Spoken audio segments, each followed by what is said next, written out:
Fakultas Kedokteran Hewan UNUD menggelar Yudisium Magister Kedokteran Hewan dan Sarjana Kedokteran Hewan yang kelima sekaligus Yudisium terakhir di tahun 2019. Fakultas Kedokteran Hewan UNUD di tahun 2019 ini telah melahirkan 120 dokter hewan dan sekitar 110 sarjana yang sebagian telah terserap dunia kerja maupun jalur mandiri.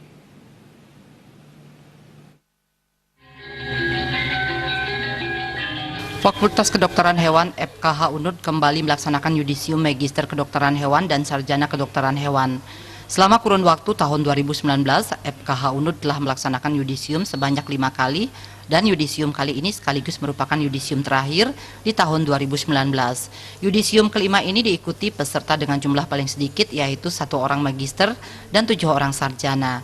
Dr. Nengah Kertebesung selaku Dekan FKH UNUD menyampaikan lulusan yang telah di Yudisium dan diwisuda seperti pada umumnya akan melanjutkan ke jurusan profesi yang akan dimulai Februari 2020.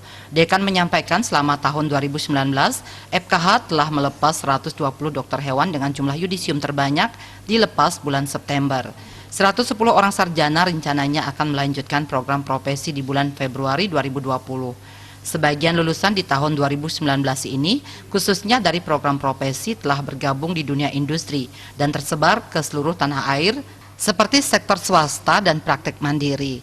Dengan artian menurut Dekan, seluruh lulusan dari Fakultas Kedokteran Hewan UNUD memang dipersiapkan untuk mampu bersaing di dunia usaha baik secara mandiri maupun bergabung dengan sektor swasta. Tak hanya itu, beberapa perusahaan dari luar Bali juga berharap kepada FKH UNUD untuk menjalin kerjasama dalam upaya menyediakan tenaga kerja ke depan untuk memenuhi calon mahasiswa baru yang berminat mengenyam pendidikan di FKH UNUD dan memenuhi permintaan dunia usaha. FKH UNUD berencana menambah penerimaan mahasiswa baru di tahun berikutnya dari awal 120 orang menjadi 150 pendaftar per tahun.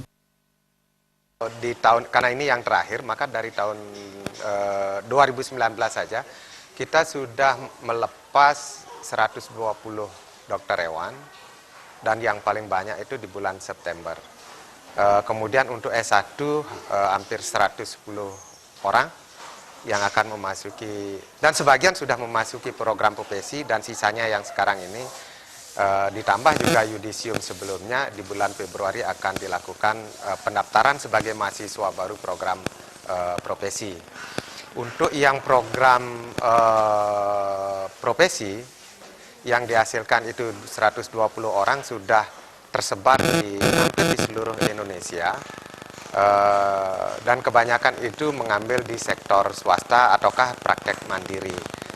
Dengan demikian, dari data yang kami dapatkan, tracer studi, bahwa lulusan kami tidak ada yang tidak bekerja, semuanya bekerja.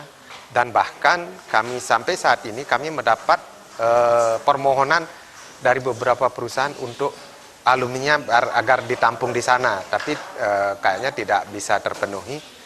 Bahkan dari beberapa daerah, apakah dari daerah Indonesia Timur maupun Kalimantan, dia memohon untuk alumni kita belum bisa terpenuhi. Serangkaian seremonial yudisium, Dekan FKH UNUD juga berkesempatan menyerahkan piagam penghargaan kepada 2 lulusan terbaik dari Magister dan Sarjana yang dilanjutkan dengan penyerahan kenang-kenangan dari perwakilan peserta yudisium kepada Dekan FKH UNUD I Nengah Besung. Ari Wiratmaja, Bali TV.